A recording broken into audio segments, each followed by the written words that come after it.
avec la mer du Nord pour dernier terrain vague et des vagues de dunes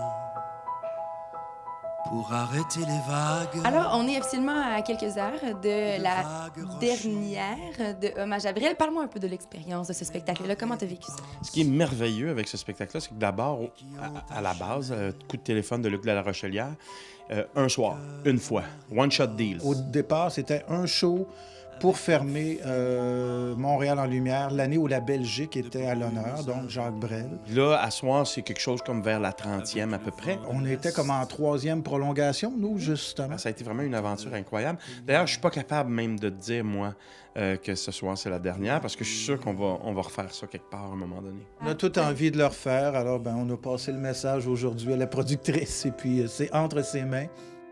C'est quoi la magie de ce show-là? Est-ce que c'est le répertoire de Brel? Est-ce que c'est les interprètes de qualité que tu allé chercher? Qu'est-ce qui a fait en sorte que c'est devenu quelque chose de magique? La qualité du répertoire, c'est sûr. Quand Luc m'a appelé, c'était très clair pour moi, instantanément. Tu sais, il dit, ben écoute, pense-y, puis tu m'appelleras. Je dis, non, c'est très clair, c'est sûr. Je veux faire le show. 2, je sais même les chansons que je veux faire. C'est sûr que c'est tous des chansons. On est tous heureux de chanter Brel, peu importe d'où on vient, des chanteurs, auteurs, compositeurs comme moi, des interprètes, des gens du milieu lyrique, des gens du milieu plus la variété. Je pense qu'on est tous heureux de chanter Brel. La très bonne idée de Luc de faire ça, Luc de la Rochelière, de faire ça avec un piano, un pianiste extraordinaire, l'écran, tu sais, l'écran qui permet aux gens de voir de près l'interprétation, même si t'as pas été chanceux puis que t'as un billet loin. Donc, tu sais, c'est comme plein de facteurs qui font que le spectacle, je pense, plu aux gens. Le show a tout été mis en place pour que la vedette principale soit jamais upstagée. Puis la vedette principale de ce show-là, c'est l'œuvre de Jacques Brel. C'est toujours ça qui est mis de l'avant. Puis je pense que c'est ça que les gens voient. Ils le voient tellement que ça en devient bouleversant. En toute humilité, chacun, on prend les 2 chansons qui nous tentaient pour ce spectacle-là, puis on les donne avec qui on est au moment. Du Nord qui vient s'écarteler. Dans mes spectacles, au début, je me disais non, je peux pas chanter Brel. Tu sais, c'est trop immense. Puis à un moment donné, je me suis corrigé parce que je pense que c'est pas vrai. C'est une chanson, quand ça a été créé, c'est fait pour vivre. Puis il y a personne, je pense, au monde qui chante une chanson de Brel puis qui se dit ma version va vraiment être meilleure. Avec de l'Italie.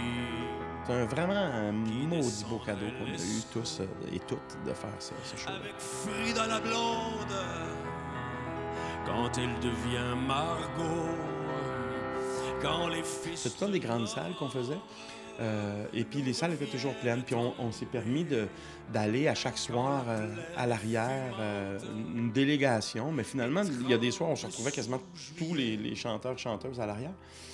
Puis de rencontrer les gens qui nous disent à quel point ils ont apprécié ce spectacle-là, qui n'ont pas senti qu'ils étaient obligés de comparer avec la version originale, grandiose dans chaque cas de Brel, mais de juste intégrer ou en tout cas accepter la version de l'interprète qui les faisait. Qui est le mien? Je m'en ai demandé, en terminant, est-ce que je te souhaite une 4e supplémentaire? Est-ce qu'on vous souhaite que le spectacle se poursuive encore? Oui, j'imagine. Je pense que oui, parce que les gens sont au rendez-vous. Tant qu'il y aura de la demande, et puis que tant que nous, ça nous tentera, c'est comme... Mais, et surtout tant que le producteur sera prêt à le produire.